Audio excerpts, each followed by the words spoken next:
ਜੇ ਤੁਸੀਂ ਇਹਨਾਂ ਮੁਲਕਾਂ ਦੇ ਵਿੱਚ ਆਏ ਹੋ ਤੇ ਜੇ ਅਸੀਂ ਇਸ ਉਮੀਦ ਦੇ ਨਾਲ ਆਈਏ ਕਿ ਚੀਜ਼ਾਂ ਪਲੇਟ ਥਾਲੀ ਦੇ ਵਿੱਚ ਸਜਾ ਕੇ ਸਾਡੇ ਅੱਗੇ ਪੇਸ਼ ਕੀਤੀਆਂ ਜਾਣਗੀਆਂ, ਇਦਾਂ ਨਾ ਤਾਂ ਭਾਈ ਪਿੱਛੇ ਹੁੰਦਾ ਤੇ ਨਾ ਇਹਨਾਂ ਮੁਲਕਾਂ ਦੇ ਵਿੱਚ ਹੁੰਦਾ। ਇੱਕ ਜੰਗ ਦੇ ਵਿੱਚ ਸੀਸ ਤਲੀ ਤੇ ਰੱਖ ਕੇ ਆਉਣ ਲਈ ਤਿਆਰ ਹੈ ਜੀ, ਤਾਂ ਉਹ ਬਿਲਕੁਲ 100% ਇੱਥੇ ਜਾ ਕੇ ਸਕਸੈਸਫੁਲ ਹੋ ਸਕਦਾ ਹੈ। ਇੰਗਲੈਂਡ ਦੇ ਵਿੱਚ ਜੋ ਮੌਜੂਦਾ ਕੰਮਾਂ-ਕਾਰਾਂ ਦੀ ਸਥਿਤੀ ਹੈ, ਜੋ ਇੱਥੇ ਦੀ ਮਹਿੰਗਾਈ ਦੀ ਸਥਿਤੀ ਹੈ, ਜੋ ਇੱਥੋਂ ਦੇ ਕਾਨੂੰਨ ਦੀ ਸਥਿਤੀ ਹੈ ਵਿਦਿਆਰਥੀਆਂ ਦੇ ਗਾਂਹ ਪੱਕੇ ਹੋਣ ਵਾਲੀ, ਜੋ ਅੱਜ ਦੀ, ਤਾਂ ਕੀ ਮਾਂ-ਬਾਪ ਨੂੰ ਆਸ ਪਿੱਛੇ ਰੱਖਣੀ ਚਾਹੀਦੀ ਹੈ ਕਿ ਬੱਚਾ ਹੁਣ 2 4 5 6 ਮਹੀਨਿਆਂ 'ਚ ਜਾਂ ਸਾਲ ਦੇ ਵਿੱਚ ਆਪਦੇ ਖਰਚੇ ਕੱਢ ਕੇ ਤਾਂ ਮੁੜ ਕੇ ਫਿਰ ਪਿੱਛੇ ਨੂੰ ਵੀ ਪਾਉਣ ਭੇਜੂ? ਪੜ੍ਹਾਈ ਮੁੱਕਣ ਤੋਂ ਬਾਅਦ ਵੀ ਰਾਹ ਆਸਾਨ ਨਹੀਂ ਹੈਗੀ, ਬਿਕਾਜ਼ ਇਹਨਾਂ ਗੋਰਿਆਂ ਦਾ ਬਣਾਇਆ ਹੋਇਆ ਸਿਸਟਮ ਇਸ ਤਰ੍ਹਾਂ ਦਾ ਹੈ ਕਿ ਉਹ ਕੜਿੱਕੀ ਲਾਈ ਹੋਈ ਹੈ।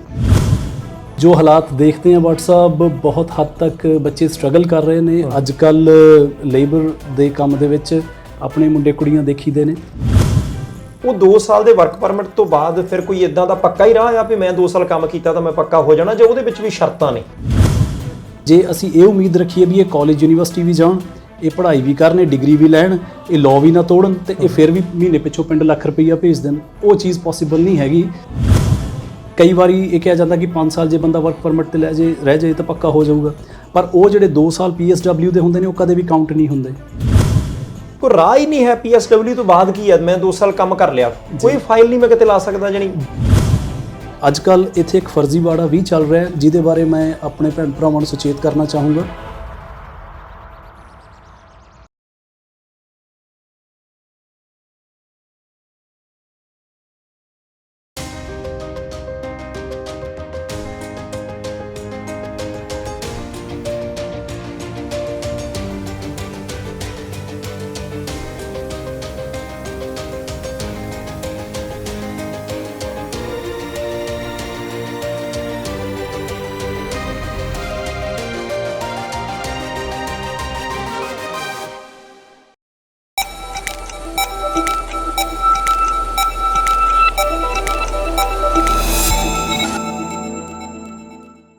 ਸਤਿ ਸ਼੍ਰੀ ਅਕਾਲ ਜੀ, ਤੁਸੀਂ ਦੇਖ ਰਹੇ ਹੋ ਪ੍ਰਾਈਮ ਏਸ਼ੀਆ ਟੀਵੀ। ਮੈਂ ਪਰਮਜੀਤ ਸਿੰਘ ਬਾਠ ਤੁਹਾਡਾ ਸਾਰਿਆਂ ਦਾ ਸਵਾਗਤ ਕਰਦਾ। ਪੰਜਾਬੀਆਂ ਨੇ ਪ੍ਰਵਾਸ ਕਰਨਾ, ਪੰਜਾਬੀਆਂ ਨੇ ਪੰਜਾਬ ਛੱਡ ਕੇ ਵਿਦੇਸ਼ਾਂ ਦੇ ਵਿੱਚ ਜਾਣਾ, ਕਿਉਂਕਿ ਅਸੀਂ ਕਈ ਸਦੀਆਂ ਤੋਂ ਇਹ ਕੰਮ ਕਰਦੇ ਆ ਰਹੇ ਤੇ ਦੁਨੀਆ ਦੇ ਹਰ ਖਿੱਤੇ ਦੇ ਲੋਕ ਕਰਦੇ ਆ। ਪਰ ਪ੍ਰਵਾਸ ਮਜਬੂਰੀ ਦੇ ਵਿੱਚ ਨਾ ਹੋਵੇ, ਪ੍ਰਵਾਸ ਤਰੱਕੀ ਦੇ ਲਈ ਹੋਵੇ, ਪ੍ਰਵਾਸ ਕਿਸੇ ਨਵੀਂ ਪ੍ਰਵਾਜ਼ ਨੂੰ ਭਰਨ ਦੇ ਲਈ ਹੋਵੇ ਤਾਂ ਉਹ ਚੰਗਾ ਲੱਗਦਾ, ਪਰ ਆਪਣੇ ਖਿੱਤੇ ਦੀਆਂ ਕਈ ਮਜਬੂਰੀਆਂ ਵੀ ਨੇ। ਹੁਣ ਪ੍ਰਵਾਸ ਦੇ ਵਿੱਚੋਂ ਬਹੁਤ ਸਾਰੀਆਂ ਚੁਣੌਤੀਆਂ ਤੇ ਸਮੱਸਿਆਵਾਂ ਨਿਕਲਦੀਆਂ। ਇੰਗਲੈਂਡ ਦੇ ਵਿੱਚ ਬੈਠੇ ਆ, ਸਾਊਥਹਾਲ ਦੇ ਵਿੱਚ ਪੰਜਾਬੀਆਂ ਦਾ ਗੜ੍ਹ ਹੈ ਤੇ ਇਸ ਦੇਸ਼ ਇੰਗਲੈਂਡ ਦੇ ਵਿੱਚ ਤਾਂ 1 ਸਦੀ ਤੋਂ ਪੁਰਾਣਾ ਸਫ਼ਰ ਹੈ ਸਾਡਾ ਪੰਜਾਬੀਆਂ ਦਾ ਇੱਥੇ ਆਉਣ ਦਾ। ਸੋ ਜਦੋਂ 100 ਸਾਲ ਤੋਂ ਵੱਧ ਦਾ ਸਫ਼ਰ ਹੋ ਗਿਆ ਤਾਂ ਫਿਰ ਤੁਸੀਂ ਹਿਸਾਬ ਕਿਤਾਬ ਲਾ ਲਓ।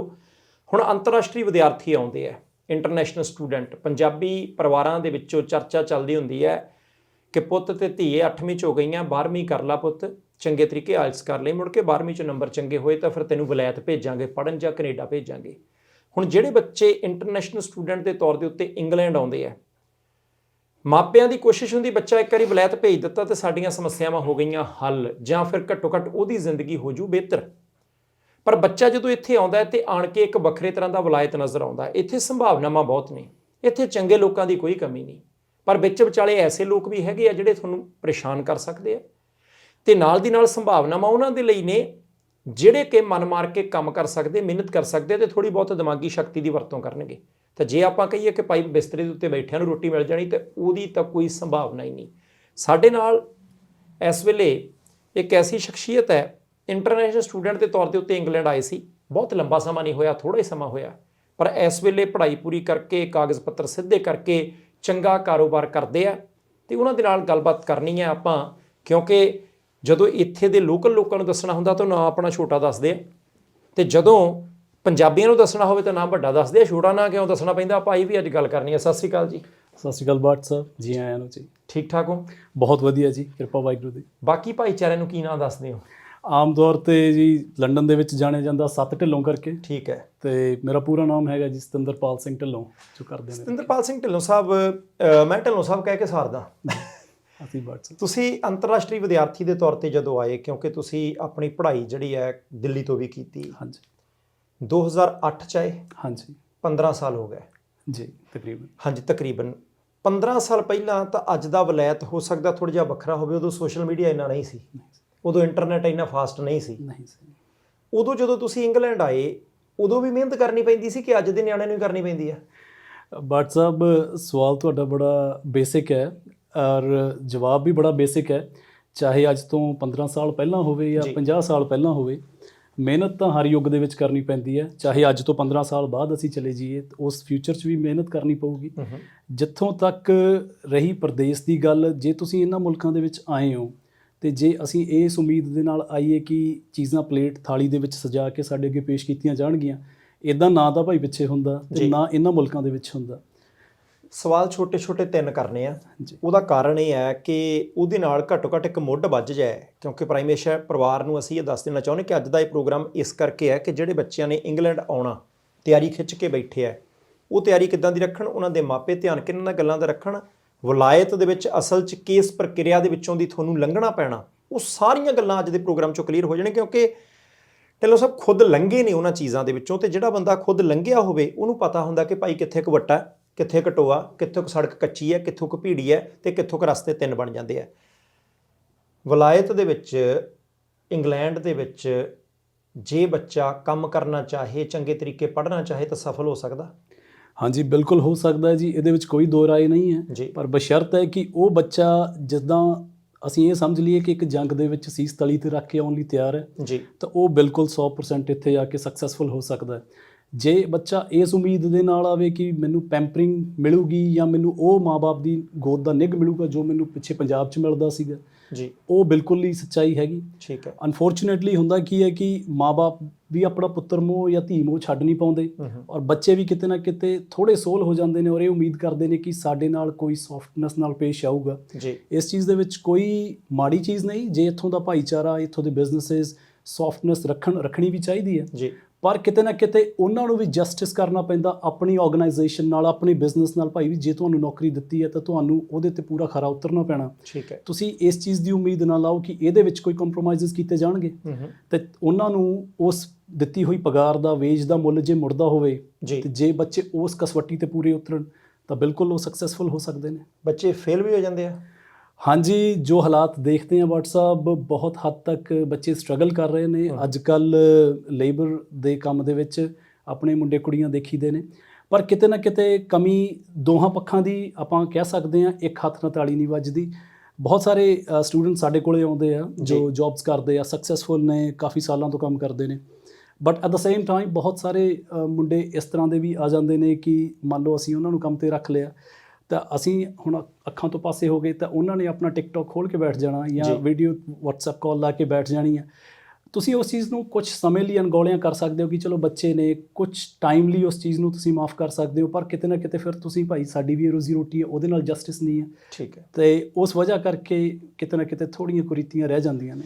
ਅੱਛਾ, ਮੈਨੂੰ ਢਿੱਲੋਂ ਸਾਹਿਬ ਇੱਕ ਚੀਜ਼ ਪਹਿਲਾਂ ਦੱਸਿਓ ਕਿ ਜਦੋਂ ਬੱਚਾ ਇੱਥੇ ਆ ਜਾਂਦਾ ਹੈ, ਕਿਉਂਕਿ ਜਿਹੜੇ ਬੱਚੇ ਉੱਥੇ ਤਿਆਰ ਬੈਠੇ ਨੇ, ਮਾਂ-ਬਾਪ ਇਸ ਗੱਲ ਦੇ, ਅਸੀਂ ਉਹਨਾਂ ਦੇ ਸੁਪਨਿਆਂ ਦੇ ਖਿਲਾਫ ਨਹੀਂ, ਅਸੀਂ ਤਾਂ ਚਾਹੁੰਦੇ ਹਾਂ ਕਿ ਭਾਈ ਸੁਪਨੇ ਵੱਡੇ ਰੱਖੋ, ਤੁਹਾਡੇ ਸੁਪਨੇ ਪੂਰੇ ਹੋਣ, ਪਰ ਜ਼ਮੀਨੀ ਹਕੀਕਤ ਦੇ ਨਾਲ ਮੱਥਾ ਲਾਉਣਾ ਬਹੁਤ ਜ਼ਰੂਰੀ ਹੈ। ਇੰਗਲੈਂਡ ਦੇ ਵਿੱਚ ਜੋ ਮੌਜੂਦਾ ਕੰਮਾਂ ਕਾਰਾਂ ਦੀ ਸਥਿਤੀ ਹੈ, ਜੋ ਇੱਥੇ ਦੀ ਮਹਿੰਗਾਈ ਦੀ ਸਥਿਤੀ ਹੈ, ਜੋ ਇੱਥੋਂ ਦੇ ਕਾਨੂੰਨ ਦੀ ਸਥਿਤੀ ਹੈ, ਵਿਦਿਆਰਥੀਆਂ ਦੇ ਗਾਂਹ ਪੱਕੇ ਹੋਣ ਵਾਲੀ, ਜੋ ਅੱਜ ਦੀ, ਕੱਲ੍ਹ ਦਾ ਪਤਾ ਨਹੀਂ, ਉਸ ਸਥਿਤੀ ਦੇ ਵਿੱਚ ਜਦੋਂ ਕੋਈ ਬੱਚਾ ਇੱਥੇ ਆਉਂਦਾ ਹੈ ਤਾਂ ਕੀ ਮਾਂ-ਬਾਪ ਨੂੰ ਆਸ ਪਿੱਛੇ ਰੱਖਣੀ ਚਾਹੀਦੀ ਹੈ ਕਿ ਬੱਚਾ ਹੁਣ 2, 4, 5, 6 ਮਹੀਨਿਆਂ 'ਚ ਜਾਂ ਸਾਲ ਦੇ ਵਿੱਚ ਆਪਦੇ ਖਰਚੇ ਕੱਢ ਕੇ ਤਾਂ ਮੁੜ ਕੇ ਫਿਰ ਪਿੱਛੇ ਨੂੰ ਵੀ ਪਾਉਣ ਭੇਜੂ?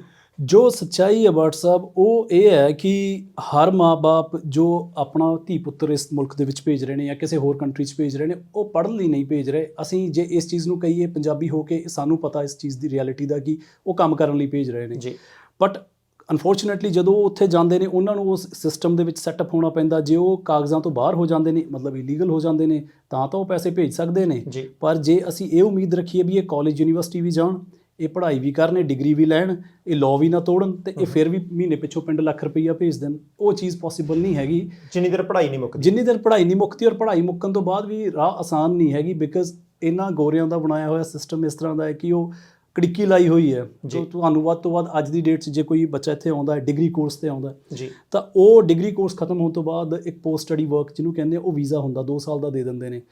ਉਹ 2 ਸਾਲ ਬਹੁਤ ਛੇਤੀ ਲੰਘ ਜਾਂਦੇ ਨੇ, ਉਹਦੇ 'ਚ ਉਹਨਾਂ ਦਾ ਕਰਜ਼ਾ ਵੀ ਨਹੀਂ ਉਤਰਦਾ, ਕੋਠੀਆਂ ਤਾਂ ਕੀ ਪੈਣੀਆਂ। ਉਸ ਪੋਸਟ ਸਟੱਡੀ ਵਰਕ ਤੋਂ ਬਾਅਦ ਉਹ ਬੱਚਾ ਉਸ ਸਿਚੁਏਸ਼ਨ 'ਚ ਆ ਜਾਂਦਾ, ਜਾਂ ਤਾਂ ਉਹ ਦੁਬਾਰਾ ਸਟੂਡੈਂਟ ਵੀਜ਼ਾ ਲਵੇ ਜਿਹਦੇ ਲਈ ਉਹਨੂੰ ਫਿਰ ਕੋਈ 10 ਤੋਂ 15,000 ਪਾਉਂਡ ਘੱਟ ਤੋਂ ਘੱਟ ਖਰਚਣੇ ਪੈਂਦੇ ਨੇ। ਉੱਤੋਂ ਬਸ਼ਰਤੇ ਹੈ ਕਿ ਉਸ ਕਾਲਜ 'ਚ ਵੀ ਜਾਣਾ ਪਊਗਾ ਹਫਤੇ ਦੇ 3-4 ਦਿਨ। ਫਿਰ ਉਹ ਕੰਮ ਕਿਹੜੇ ਵੇਲੇ ਕਰੂਗਾ, ਜਾਂ ਤਾਂ ਉਹ ਆਪਣੇ ਆਪ ਨੂੰ ਮਾਰੂਗਾ, ਨਾਈਟ ਸ਼ਿਫਟਾਂ ਲਾਊਗਾ ਜੀ। ਫਿਰ ਤੋਂ ਖੂਹ ਦੀ ਮਿੱਟੀ ਉਹ ਖੂਹ ਨੂੰ ਲਾ ਦਿੰਦੇ ਨੇ ਕਿ ਜੋ ਕਮਾਈ ਕਰਨਗੇ ਜਾਂ ਤਾਂ ਕਾਲਜ ਵਾਲਿਆਂ ਦਾ ਢਿੱਡ ਭਰਨਗੇ ਜੀ, ਤੇ ਜਾਂ ਫਿਰ ਉਹ ਆਪਣੇ ਪਿੱਛੇ ਪੂਰਤੀ ਕਰਨਗੇ। ਢਿੱਲੋਂ ਸਾਹਿਬ, ਵੈਸੇ ਤਾਂ ਰੌਲਾ ਪੈਂਦਾ ਕਿ ਪਤਾ ਨਹੀਂ ਉਹ ਵਰਕ ਪਰਮਿਟ 6 ਮਹੀਨੇ ਦਾ ਕਰ ਦੇਣਾ ਆ ਜਾਂ 2 ਰੌਲਾ ਪੈਂਦਾ, ਆਪਾਂ 2 ਸਾਲ ਦਾ ਹੀ ਮੰਨ ਕੇ ਚੱਲਦੇ ਜੀ ਫਿਲਹਾਲ ਜੋ ਹਾਲਾਤ। ਹਾਂ, ਮੰਨ ਲਓ ਕਿ ਮੈਂ ਆਣ ਕੇ ਇੱਥੇ ਪੜ੍ਹਾਈ ਕੀਤੀ, ਪੜ੍ਹਾਈ ਮੁਕੰਮਲ ਹੋ ਗਈ, ਮੈਂ ਜ਼ੋਰ ਲਾਤਾ ਪੂਰਾ, ਹਾਂਜੀ ਵਧੀਆ ਨੰਬਰ ਆ ਗਿਆ, ਕਾਲਜ ਵੀ ਡ੍ਰੌਪ ਨਹੀਂ ਕੀਤਾ, ਕੁਛ ਨਹੀਂ ਗਲਤ ਕੀਤਾ। ਉਹਦੇ ਤੋਂ ਬਾਅਦ 2 ਸਾਲ ਦਾ ਵਰਕ ਪਰਮਿਟ ਮਿਲ ਗਿਆ। ਉਹ 2 ਸਾਲ ਦੇ ਵਰਕ ਪਰਮਿਟ ਤੋਂ ਬਾਅਦ ਫਿਰ ਕੋਈ ਇਦਾਂ ਦਾ ਪੱਕਾ ਹੀ ਰਾਹ ਆ ਵੀ ਮੈਂ 2 ਸਾਲ ਕੰਮ ਕੀਤਾ ਤਾਂ ਮੈਂ ਪੱਕਾ ਹੋ ਜਾਣਾ, ਜਾਂ ਉਹਦੇ ਵਿੱਚ ਵੀ ਸ਼ਰਤਾਂ ਨੇ? ਬਿਲਕੁਲ ਨਹੀਂ ਹੈਗਾ ਜੀ। ਇਹ ਸਾਡੇ ਪੰਜਾਬੀ ਭੈਣ ਭਰਾਵਾਂ ਨੂੰ ਮੈਂ ਇਹ ਚੀਜ਼ ਅਪੀਲ ਕਰਕੇ ਦੱਸਣਾ ਚਾਹੁੰਦਾ ਹੈ ਕਿ ਤੁਸੀਂ ਇਸ ਭੁਲੇਖੇ ਦੇ ਵਿੱਚ ਨਾ ਰਹੋ, ਨਾ ਤੁਸੀਂ ਏਜੰਟਸ ਦੀ ਸੁਣੋ, ਨਾ ਕਿ ਜੇ ਤੁਸੀਂ ਵਰਕ ਪਰਮਿਟ ਲੈ ਲਿਆ, ਉਹ ਵਰਕ ਪਰਮਿਟ ਨਹੀਂ ਹੈਗਾ, ਉਹ ਇੱਕ PSW post study work visa ਆ ਜੋ ਤੁਹਾਨੂੰ ਤੁਹਾਡੀ ਬੈਚਲਰਸ ਜਾਂ ਮਾਸਟਰਸ ਡਿਗਰੀ ਕੰਪਲੀਟ ਕਰਨ ਤੋਂ ਬਾਅਦ UK ਗਵਰਨਮੈਂਟ ਦਿੰਦੀ ਆ। ਉਹ ਸਿਰਫ 2 ਸਾਲ ਦਾ ਹੈ। ਉਹਦੀ ਸ਼ਰਤ ਹੈ ਉਹ ਐਕਸਟੈਂਡ ਨਹੀਂ ਹੋ ਸਕਦਾ। ਉਹਦੀ ਸ਼ਰਤ ਇਹ ਹੈ ਕਿ ਉਹ ਤੁਹਾਡੀ ਪਰਮਾਨੈਂਟ ਸੈਟਲਮੈਂਟ 10 ਈਅਰ ਰੂਲ ਦੇ ਵਿੱਚ ਕਾਊਂਟ ਨਹੀਂ ਹੋ ਸਕਦਾ। ਅੱਛਾ, ਕਾਊਂਟ ਨਹੀਂ ਹੋ ਸਕਦਾ। ਇਹ ਲੋਕਾਂ ਨੂੰ, ਬਹੁਤ ਸਾਰਿਆਂ ਨੂੰ ਨਹੀਂ ਪਤਾ। ਤੇ ਕਈ ਵਾਰੀ ਇਹ ਕਿਹਾ ਜਾਂਦਾ ਕਿ 5 ਸਾਲ ਜੇ ਬੰਦਾ ਵਰਕ ਪਰਮਿਟ ਤੇ ਰਹਿ ਜਾਏ ਤਾਂ ਪੱਕਾ ਹੋ ਜਾਊਗਾ, ਪਰ ਉਹ ਜਿਹੜੇ 2 ਸਾਲ PSW ਦੇ ਹੁੰਦੇ ਨੇ ਉਹ ਕਦੇ ਵੀ ਕਾਊਂਟ ਨਹੀਂ ਹੁੰਦੇ ਤੇ ਨਾ ਉਹ ਐਕਸਟੈਂਡ ਹੁੰਦਾ। ਅੱਛਾ, ਇਹ 2 ਚੀਜ਼ਾਂ ਮੈਨੂੰ ਇਹ ਲੱਗਦਾ ਕਿ ਬਹੁਤ ਹੀ ਜ਼ਿਆਦਾ ਮਹੱਤਵਪੂਰਨ ਨੇ ਭਾਈ, ਕਿ ਉਹ ਜਿਹੜੇ 2 ਸਾਲ ਦਾ ਤੁਹਾਨੂੰ PSW ਪੋਸਟ ਸਟੱਡੀ ਵਰਕ ਜਿਹੜਾ ਕਿ ਪੜ੍ਹਾਈ ਪੂਰੀ ਕਰਨ ਤੋਂ ਬਾਅਦ ਜਿਹੜਾ 2 ਸਾਲ ਦਾ ਉਹ ਵਰਕ ਮਿਲਦਾ, ਆਪਾਂ ਮੰਨ ਕੇ ਚੱਲਦੇ ਹਾਂ ਜੇ 5 ਸਾਲ ਕਿਤੇ ਉੱਥੇ ਵਰਕ ਪਰਮਿਟ ਤੇ ਰਹਿ ਗਿਆ ਤਾਂ ਫਿਰ ਸਰਕਾਰ ਨੂੰ ਪੱਕੇ ਕਰਨੇ ਪੈਣੇ, ਉਹ ਗਿਣਿਆ ਹੀ ਨਹੀਂ ਜਾਂਦਾ ਵਿੱਚ, ਨਹੀਂ ਗਿਣਿਆ ਜਾਂਦਾ। ਔਰ ਇਹ ਜਿਹੜੀ ਉਹ 5 ਸਾਲ ਵਾਲੀ ਚੀਜ਼ ਆ, ਇਹ ਵੀ ਸਾਡੇ ਭੈਣ ਭਰਾਵਾਂ ਦੇ ਵਿੱਚ ਬੜਾ ਵੱਡਾ ਮਿਸਕਨਸੈਪਸ਼ਨ ਆ ਕਿ ਸਾਡੇ ਬੱਚੇ ਨੂੰ ਨੌਕਰੀ ਮਿਲ ਜੂਗੀ ਜੇ ਉੱਥੇ ਪੜ੍ਹ ਲਊਗਾ।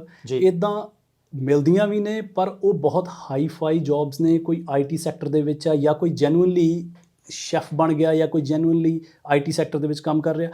ਔਰ ਉਹ ਕਿੰਨੇ ਨੇ, ਅਸੀਂ ਆ ਰਹੇ ਹਾਂ ਹਜ਼ਾਰਾਂ ਦੀ ਗਿਣਤੀ 'ਚ, ਉਹ ਬੰਦੇ ਉਂਗਲਾਂ ਤੇ ਗਿਣੇ ਜਾ ਸਕਦੇ ਆ ਜਿਹੜੇ ਉਸ ਕੈਟੇਗਰੀ ਦੇ ਕ੍ਰਾਈਟੇਰੀਆ ਨੂੰ ਮੀਟ ਕਰਦੇ ਨੇ। ਬਹੁਤ ਥੋੜੇ ਹੁੰਦੇ ਨੇ। ਸਰਕਾਰ ਨੇ ਗਿਣਤੀ ਵੀ ਨਿਰਧਾਰਿਤ ਕੀਤੀ, ਗਿਣਤੀ ਵੀ ਨਿਰਧਾਰਿਤ ਹੈ। ਔਰ ਉਹ ਲੋਕ ਨੇ ਜਿਹੜੇ ਸਾਊਥ ਬੈਂਗਲੌਰ ਤੋਂ ਆ ਰਹੇ ਨੇ, ਉਹ ਕੰਪਿਊਟਰ ਐਕਸਪਰਟਸ ਨੇ ਔਰ IT ਦਾ ਕੰਮ ਕਰਨਾ ਜਾਣਦੇ ਨੇ। ਇਹ ਜੌਬਸ ਉਹਨਾਂ ਲੋਕਾਂ ਵਾਸਤੇ ਆ।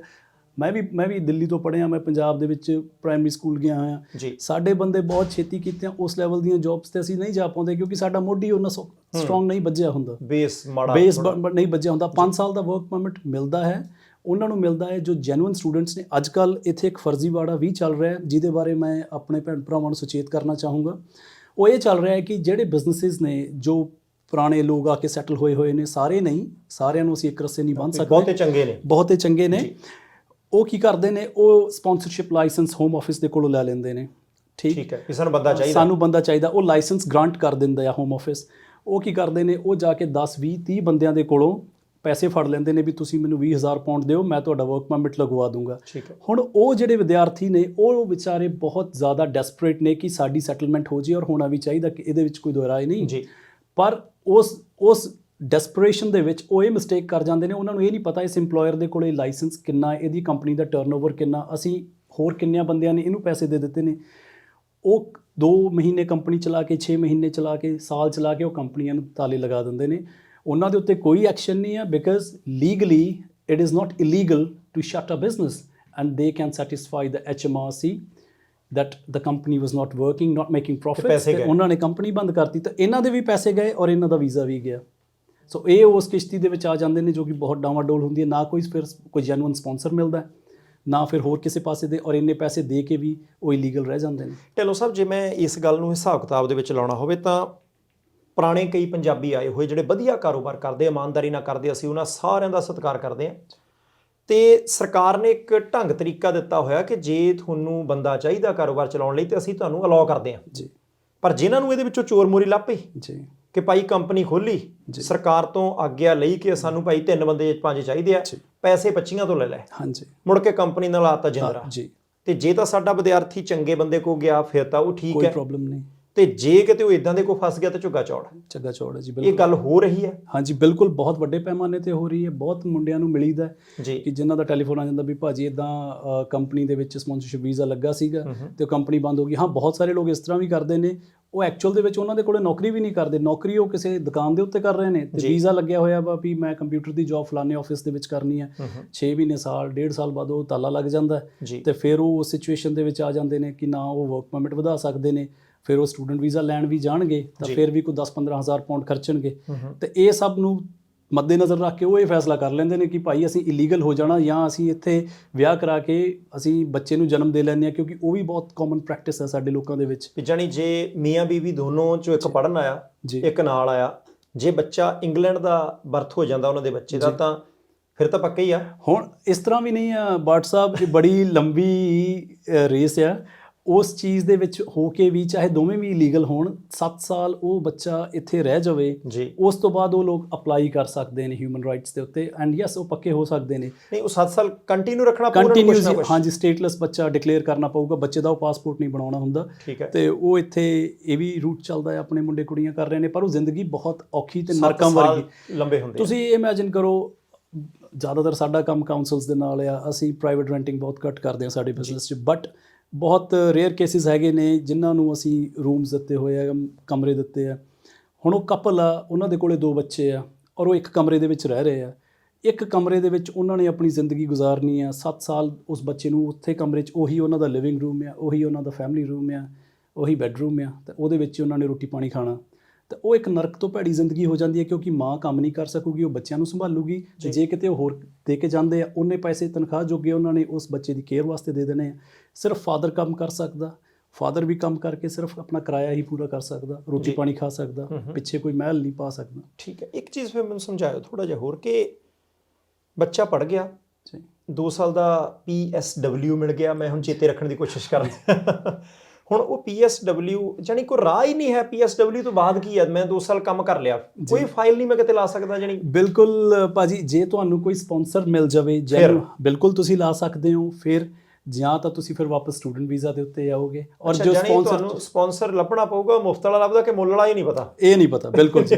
ਔਰ ਜ਼ਿਆਦਾਤਰ ਚਾਂਸਿਸ ਮੁੱਲ ਵਾਲਿਆਂ ਦੇ ਨੇ। ਮੁਫਤ ਵਾਲੇ ਸਪਾਂਸਰ, ਜਿੱਦਾਂ ਮੈਂ ਅੱਗੇ ਗੱਲ ਕਰ ਰਿਹਾ ਸੀ, ਮੈਂ ਬਥੇਰੀ ਜਗ੍ਹਾ ਤੇ ਕੰਮ ਕੀਤਾ ਜੀ। ਬਿਜ਼ਨਸ ਤੋਂ ਆਉਣ ਤੋਂ ਪਹਿਲਾਂ ਬਥੇਰੇ ਭਾਂਡੇ ਮਾਂਜੇ ਆ, ਕੋਈ ਇਹੋ ਜਿਹੀ ਜਗ੍ਹਾ ਨਹੀਂ ਛੱਡੀ ਜਿੱਥੇ ਮੈਂ ਹੋਲਡ ਕਰਨਾ ਚਾਹੁੰਦਾ ਤੁਹਾਨੂੰ। ਆਹ ਜਿਹੜੀ ਗੱਲ ਮੈਂ ਪੁੱਛਣੀ ਇਸ ਕਰਕੇ ਡਿਟੇਲ 'ਚ ਪੁੱਛਣੀ ਹੈ। ਅਸੀਂ ਪ੍ਰਾਈਮ ਏਸ਼ੀਆ ਟੀਵੀ ਦੇ ਪਰਿਵਾਰ ਦੇ ਮੈਂਬਰਾਂ ਨੂੰ ਦੱਸ ਦੇਣਾ ਚਾਹੁੰਦੇ ਕਿ ਅੱਜ ਕਿਉਂਕਿ ਇੰਗਲੈਂਡ ਦੇ ਵਿੱਚ ਹੈ, ਯਾਤਰਾ ਦਾ ਸਮਾਂ ਖਤਮ ਹੁੰਦਾ ਜਾ ਰਿਹਾ ਤੇ ਢਿੱਲੋਂ ਸਾਹਿਬ ਦੇ ਨਾਲ ਗੱਲਬਾਤ ਇਸ ਕਰਕੇ ਕਰ ਰਹੇ ਹਾਂ ਕਿ ਜਿਹੜੇ ਬੱਚੇ ਤਿਆਰ ਬੈਠੇ ਨੇ ਭਾਈ, ਤੁਸੀਂ ਇੱਥੋਂ ਦੀ ਪ੍ਰੈਕਟੀਕਲ ਹਾਲਾਤ ਸਮਝ ਲਓ। ਅਸੀਂ ਤੁਹਾਨੂੰ ਡਿਸਟਰਬ ਨਹੀਂ ਕਰਨਾ ਚਾਹੁੰਦੇ, ਨਾ ਨਿਰਾਸ਼ ਹੋਇਓ। ਸਿਰਫ ਇੱਥੇ ਆ ਕੇ ਤੁਹਾਨੂੰ ਜਿਨ੍ਹਾਂ ਚੀਜ਼ਾਂ ਦੇ ਨਾਲ ਮੱਥਾ ਲਾਉਣਾ ਪੈਣਾ, ਲੰਡਨ ਬ੍ਰਿਜ ਉੱਦਾਂ ਦਾ ਹੀ ਹੈ, ਲੰਡਨ ਆਈ ਉਨੀ ਹੀ ਵਧੀਆ ਆ, ਥੇਮਸ ਰਿਵਰ ਉੱਦਾਂ ਹੀ ਪਾਣੀ ਵਗਦਾ ਸੋਹਣਾ ਆ। ਜੇ ਤੁਸੀਂ ਆਣ ਕੇ ਦੇਖਣਾ ਕੋਈ ਸਮੱਸਿਆ ਨਹੀਂ। ਫੇਸਬੁੱਕ ਦੇ ਉੱਤੇ ਫੋਟੋ ਖਿੱਚ ਕੇ ਪਾਓਗੇ ਤਾਂ ਕਮਾਲ ਦੀ ਆਊਗੀ, ਕੋਈ ਰੌਲਾ ਨਹੀਂ ਹੈ। ਹਾਂ, ਪਰ ਕਿਉਂਕਿ ਪ੍ਰੋਸੈਸ ਦੇ ਵਿੱਚੋਂ ਦੀ ਨਿਕਲਣਾ, ਆਪਾਂ ਪਹਿਲਾਂ ਲਰਨਿੰਗ ਲਾਇਸੈਂਸ ਇੰਡੀਆ ਦੇ ਵਿੱਚ ਬਣਾਉਂਦੇ ਆ, ਫਿਰ ਉਹਦੇ ਤੋਂ ਬਾਅਦ ਸਕੂਟਰ ਕਾਰ ਦਾ ਬਣਾਉਂਦੇ ਆ, ਫਿਰ ਉਹ ਲਾਈਟ ਮੋਟਰ ਵਹੀਕਲ ਦਾ ਬਣਾਉਂਦੇ ਆ, ਫਿਰ ਟਰੱਕ ਟਰਾਲੇ ਦਾ ਬਣਦਾ। ਇੱਦਾਂ ਹੀ ਇੱਥੇ ਆ ਕੇ ਪਹਿਲਾਂ ਪੜ੍ਹਾਈ ਹੈ, ਫਿਰ PSW ਹੈ। ਉਹਦੇ ਤੋਂ ਬਾਅਦ ਇਹ ਨਹੀਂ ਹੈ ਕਿ ਹੁਣ ਮੈਂ 2 ਸਾਲ ਕੰਮ ਕਰ ਲਿਆ, ਹੁਣ ਤਾਂ ਜੀ ਆਹ ਦਫ਼ਤਰ ਜਾ ਕੇ ਮੈਂ ਫਾਈਲ ਲਾ ਦੇਣੀ ਆ ਕਿ ਮੇਰੀ ਪੜ੍ਹਾਈ ਮੇਰਾ ਕੰਮ ਕਰੋ ਪੱਕਾ ਨਾ। ਉਹ ਕਹਿੰਦੇ ਜੇ ਸਪਾਂਸਰਸ਼ਿਪ ਚਾਹੀਦੀ ਹੈ ਤੇ ਸਪਾਂਸਰਸ਼ਿਪ ਦੇਣ ਵਾਲਾ ਯੋਧਾ ਮੁਫਤ ਵਾਲਾ ਕਿੱਥੋਂ ਲੱਭਣਾ? ਹੁਣ ਉਹ ਸਾਰੀ ਚੀਜ਼ ਕਿ ਲੱਭਦੇ ਵੀ ਹੈ, ਉਹ ਕਿਵੇਂ ਲੱਭਦੇ ਅੱਗੇ ਜਾ ਕੇ ਪੁੱਛਾਂਗੇ। ਪਰ ਢਿੱਲੋਂ ਸਾਹਿਬ, ਤੁਸੀਂ ਜਦੋਂ 2008 'ਚ ਆਏ, ਹਾਂਜੀ, ਪੜ੍ਹਾਈ ਕੀਤੀ, ਹੁਣ ਸੁੱਖ ਨਾਲ ਸੋਹਣੇ ਕਾਰੋਬਾਰ ਹੈ, ਤੁਸੀਂ ਜਦੋਂ ਕਹਿੰਦੇ ਨਾ ਪ੍ਰੋਪਰਟੀਆਂ, ਆਹਾ ਮੌਜਾਂ, ਜਾਣੀ ਇੱਦਾਂ ਲੱਗਦਾ ਕਿ ਠੀਕ ਹੈ ਵੀ ਘਰੋਂ ਨਾਲ ਹੀ ਲੈ ਕੇ ਆਏ ਹੋ, ਪਿੱਛੋਂ ਘਰਦਿਆਂ ਨੇ ਪੈਸੇ ਪੂਸੇ ਭੇਜੇ ਹੋਣੇ। ਕੀ ਕੀਤਾ ਆ ਕੇ ਪੜ੍ਹਦੇ ਸਮੇਂ ਨਾਲ? ਕਦੇ ਹੱਥ ਹੁੱਥ ਹਿਲਾਇਆ? ਕਦੇ ਕੱਪੜੇ ਗੰਦੇ ਹੋਏ, ਗਿੱਲੇ ਹੋਏ? ਬਾਟ ਸਾਹਿਬ, ਤੁਹਾਡੇ ਚੈਨਲ ਦੇ ਮਾਧਿਅਮ ਨਾਲ ਦੱਸਣਾ ਚਾਹੂੰਗਾ, ਬਹੁਤ ਸਾਰੇ ਮੇਰੇ ਭੈਣ ਭਰਾ ਜੋ ਮੇਰੀ ਲਾਈਫ ਨੂੰ ਜਾਣਦੇ ਨੇ, ਉਹ ਬਹੁਤ ਚੰਗੀ ਤਰ੍ਹਾਂ ਮੇਰੀ ਜਰਨੀ ਨੂੰ ਜਾਣਦੇ ਨੇ। 2008 ਦੇ ਵਿੱਚ ਆਉਣ ਤੋਂ ਬਾਅਦ ਉਹਨਾਂ ਦਿਨਾਂ ਦੇ ਵਿੱਚ ਰਿਸੈਸ਼ਨ ਵੀ ਸੀਗਾ ਭਾਈ ਸਾਹਿਬ ਇੱਥੇ, ਜੇ ਤੁਹਾਨੂੰ ਯਾਦ ਹੋਵੇ ਤਾਂ ਓਵਰਆਲ ਵਰਲਡ 'ਚ ਚੱਲਿਆ ਸੀਗਾ। ਉਹਨਾਂ ਦਿਨਾਂ 'ਚ ਜੌਬਸ ਘੱਟ ਸੀਗੀਆਂ, ਪੈਸੇ ਬਹੁਤ ਘੱਟ ਮਿਲਦੇ ਹੁੰਦੇ ਸੀਗੇ। ਅਸੀਂ 12-12 ਘੰਟੇ ਦੀਆਂ ਸ਼ਿਫਟਾਂ 20 ਪਾਉਂਡ ਲੈ ਕੇ ਵੀ ਲਾਈਆਂ ਨੇ। ਇੰਗਲੈਂਡ ਦੇ ਨਾਰਥ ਲੰਡਨ ਦੇ ਵਿੱਚ ਕੋਈ ਮੇਰੇ ਖਿਆਲ ਨਾਲ ਇਹੋ ਜਿਹਾ ਰੈਸਟੋਰੈਂਟ ਨਹੀਂ ਜਾਂ ਆਫਿਸ ਨਹੀਂ ਹੋਊਗਾ ਜਿੱਥੇ ਮੈਂ ਭਾਂਡੇ ਨਾ ਮਾਂਜੇ ਹੋਣ। ਕੋਈ ਐਸਾ ਵੇਅਰ ਹਾਊਸ ਨਹੀਂ ਜਾਂ ਕਾਫੀ ਸ਼ਾਪ ਨਹੀਂ ਹੋਊਗੀ ਜਿੱਥੇ ਜਾ ਕੇ ਮੈਂ ਦਿਹਾੜੀਆਂ ਨਾ ਲਾਈਆਂ ਹੁਣ। ਮੈਂ ਪਿਓਰ ਵੈਜੀਟੇਰੀਅਨ ਹਾਂ, ਮੈਂ ਅਜੇ ਤੱਕ ਅੰਡਾ ਨਹੀਂ ਖਾਧਾ ਜੀ, ਪਰ ਮਤਲਬ ਗੋਰਿਆਂ ਦੇ ਸਟੇਕ ਤੋਂ ਲੈ ਕੇ ਸਾਰਾ ਕੁਝ ਮੈਨੂੰ ਬਣਾਉਣਾ ਵੀ ਆ ਗਿਆ ਸੀ, ਸਰਵ ਕਰਨਾ ਵੀ ਆ ਗਿਆ ਸੀ, ਦਾਰੂ ਦਾ ਅਸੀਂ ਕੀ ਪੀਣੀ ਸੀ, ਜੀ। ਬਾਰ ਟੈਂਡਿੰਗ ਕੀਤੀ, ਹਰ ਤਰ੍ਹਾਂ ਦਾ ਕੰਮ ਕੀਤਾ, ਡੇ ਐਂਡ ਨਾਈਟ ਸ਼ਿਫਟਾਂ ਕਰਕੇ। ਉਹ ਯੂਨੀਵਰਸਿਟੀ ਵੀ ਜਾਂਦੇ ਹੁੰਦੇ ਸੀਗੇ ਜੀ। ਕਿ ਇਲੀਗਲ ਨਹੀਂ ਹੋਣਾ ਸੀ, ਤੇ ਉਹ ਸਭ ਕਰਨਾ ਪਿਆ, ਮਨਜ਼ੂਰ ਕਰਨਾ ਪਿਆ। ਹਾਲਾਂਕਿ ਮੈਂ ਦਸਤਾਰ ਬੰਨ੍ਹਦਾ ਸੀ ਤੇ ਮੀਟ ਚੱਕਣਾ, ਕਿਸੇ ਦੇ ਅੱਗੋਂ ਜੂਠੀ ਪਲੇਟ ਚੱਕਣਾ ਦਿਲ ਨੂੰ ਹੌਲ ਪਾਉਂਦੀ ਸੀ। ਤਾਂ ਪਰ ਘਰਦਿਆਂ ਨੇ, ਸਾਡੀ ਮਾਤਾ ਜੀ ਨੇ ਇਹ ਹੌਸਲਾ ਦੇਣਾ ਵੀ ਪੁੱਤ ਇਹ ਨਹੀਂ ਸੋਚਣਾ ਕਿ ਜਦੋਂ ਮਹਾਰਾਜ ਤੇ ਭੀੜ ਪਈ ਸੀ ਉਹ ਵੀ ਉੱਚ ਦਾ ਪੀਰ ਬਣ ਕੇ ਨਿਕਲ ਗਏ ਸੀਗੇ। ਇਹ ਇੱਕ ਤੁਸੀਂ ਹੁਣ ਤਪਦੇ ਥਲ ਦੇ ਵਿੱਚ ਆ ਗਏ ਤਾਂ ਹੁਣ ਪਿੱਛੇ ਮੁੜ ਕੇ ਨਹੀਂ ਦੇਖਣਾ ਜੀ। ਹੁਣ ਮਤਲਬ ਸਿਰ ਧੜ ਦੀ ਲਾ ਦਿਓ ਤੇ ਜ਼ੋਰ ਲਾਓ, ਪੂਰਾ ਜ਼ੋਰ ਲਾ ਦਿਓ, ਔਰ ਇੱਕ ਵਾਰੀ ਬਾਪੂ ਦੀ ਪੱਗ ਉੱਚੀ ਕਰਕੇ ਦਿਖਾ ਦਿਓ ਜੀ। ਤੇ ਮਾਲਕ ਨੇ ਮਿਹਰ ਕੀਤੀ, ਤੁਸੀਂ ਮਾਂ-ਬਾਪ ਦੀਆਂ ਅਸੀਸਾਂ ਲੈਂਦੇ ਹੋ, ਨੀਅਤ ਸਾਫ਼ ਰੱਖਦੇ ਹੋ, ਤਾਂ ਬਸ ਕਦੀ ਪਿੱਛੇ ਮੁੜ ਕੇ ਦੇਖਿਆ ਹੀ ਨਹੀਂ। 2008 ਚ ਆਏ ਸੀ ਪਹਿਲੀ ਕਾਰ, ਫਿਰ 2008 ਚ ਲੈ ਲਈ ਹੋਣੀ ਆ। ਨਹੀਂ ਬਾਟ ਸਾਹਿਬ, ਮੈਂ ਅੱਜ ਵਾਲੇ ਬੈਚ ਦੇ ਵਿੱਚ ਨਹੀਂ ਆਇਆ। ਹਾਲਾਂਕਿ ਆਮ ਤੌਰ ਤੇ ਮੁੰਡੇ ਮਿਲ ਜਾਂਦੇ ਨੇ। ਮੈਂ ਤੁਹਾਨੂੰ ਇੱਕ ਕਿੱਸਾ ਵੀ ਦੱਸਦਾ ਜੀ। ਮੈਂ ਵੈਸੇ ਆਪਣੀ ਪਹਿਲੀ ਕਾਰ 2017 ਦੇ ਵਿੱਚ ਲਈ ਸੀਗੀ ਜੀ। 9 ਸਾਲ ਬਾਅਦ 9 ਸਾਲ ਬਾਅਦ, ਹਾਂਜੀ। ਅੱਜ ਤੁਸੀਂ ਸਫਲ ਹੋ। ਮੈਂ ਆਹ ਨੋਟ ਕਰਨੀ ਜੇ, ਮਾੜਾ ਜਿਹਾ ਕਾਪੀ ਪੈਨ ਚੱਕਣਾ ਹੀ ਕਿ 2008 ਚ ਆਏ ਸੀ ਢਿੱਲੋਂ ਸਾਹਿਬ, ਤੇ 2017 ਦੇ ਵਿੱਚ ਜਿਹੜੀ ਉਹ ਕਾਰ ਲਈ ਹੈ, ਇਹਦੇ ਵਿੱਚ 9 ਸਾਲ ਨੇ। ਹੁਣ ਆਪਾਂ 9 ਦਿਨਾਂ 'ਚ ਵਿਦੇਸ਼ 'ਚ ਜਾ ਕੇ ਕਾਰ ਲੈ ਲੈਣੀ ਆ, 9 ਮਹੀਨਿਆਂ 'ਚ ਲੈ ਲੈਣੀ ਆ, ਕਿ 9 ਹੀ ਸਾਲ ਹੀ ਲੈਣੀ ਹੈ? ਯਾਨੀ ਜਾਂ ਪਹਿਲਾਂ ਸਵਾਦ ਲੈਣੇ ਆ ਜਾਂ ਬਾਅਦ 'ਚ ਕੋਟ ਕਾਰਡ ਕੱਪੜੇ ਵਧੀਆ ਪਾਉਣੇ ਆ, ਇਹ ਆਪਣੇ ਤੇ ਡਿਪੈਂਡ ਕਰਦਾ।